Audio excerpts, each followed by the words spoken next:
Have you ever looked at the coins in your pocket and wondered if one of them could be worth thousands of dollars?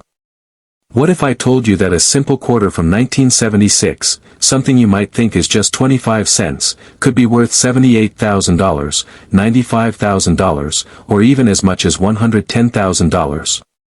Yes, you heard that right. That one coin sitting in a jar or your old drawer might be a hidden treasure.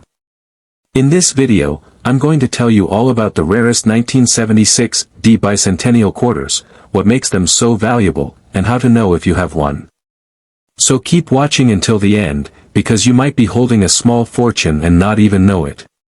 In 1976, the United States celebrated its 200th birthday. That year, special coins were made to celebrate this event. The quarter from that time has two dates on it, 1776 and 1976, and a special design on the back showing a drummer boy. This was different from the usual eagle you see on quarters. These are called bicentennial quarters, and millions were made. But here's the thing, most of them are not worth more than 25 cents. They are very common. But a few, a very small number, have errors that make them super rare and worth big money. Now, what kind of errors are we talking about? One big one is called a double die. This happens when the coin design is stamped onto the coin more than once by mistake. When this happens, the words or numbers on the coin can look like they have a shadow or are doubled. If you look closely at the word Liberty or the date on the front of the coin and see any doubling, you might have a double die quarter. Some of these have sold for thousands of dollars, even up to $8,000 or more. And if the coin is in perfect condition, the price can go much higher. Another kind of error is when the coin is struck off center. This means the design isn't in the right place, and part of it might be missing or pushed to the side. The more off-center it is, the more valuable it can be. There are also coins with pieces missing. This is called a clipped planchet. These kinds of errors are also rare, and collectors love them.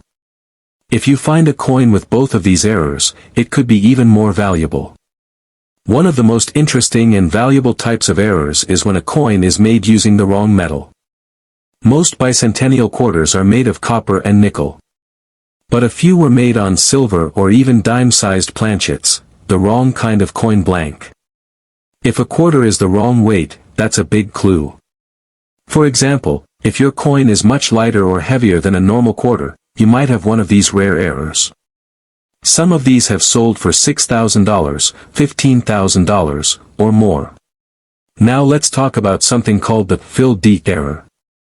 The 1976 D quarter means it was made at the Denver Mint, and there's a small D under the date. On some coins, the D is filled in or blurry because of a mistake during minting. Some sellers call this a rare error and try to sell it for thousands online. But be careful. Not all of these are truly valuable. Some are just damaged or dirty. Real valuable coins must be checked by experts and graded by professional coin services.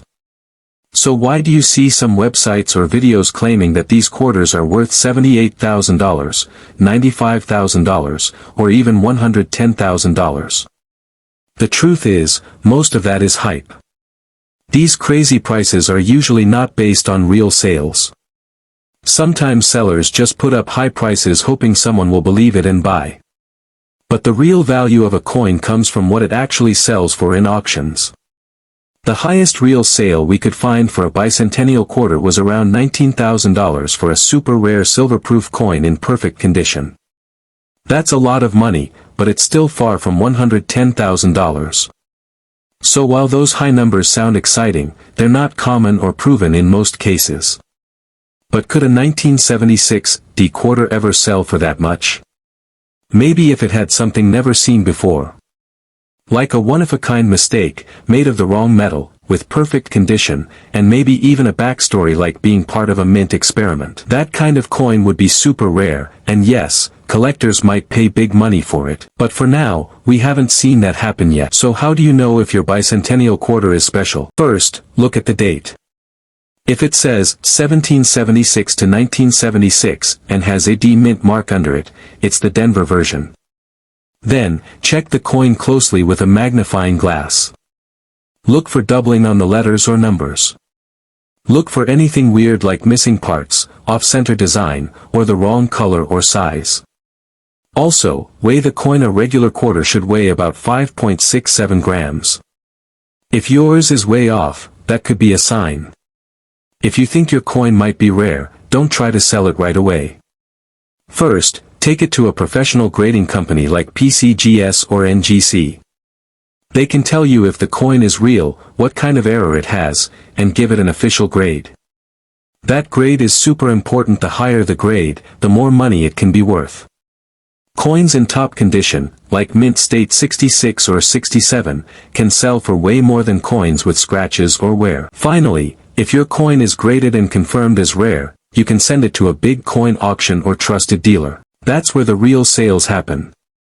Not on random websites or sketchy online listings. Always check if there's proof of past sales before believing a big price claim. So there you have it. While most 1976D bicentennial quarters are common and worth 25 cents, a few rare ones with special errors can be worth thousands, even tens of thousands in some cases. And who knows? One day, someone might find the first true $100,000 bicentennial quarter. Maybe it's you.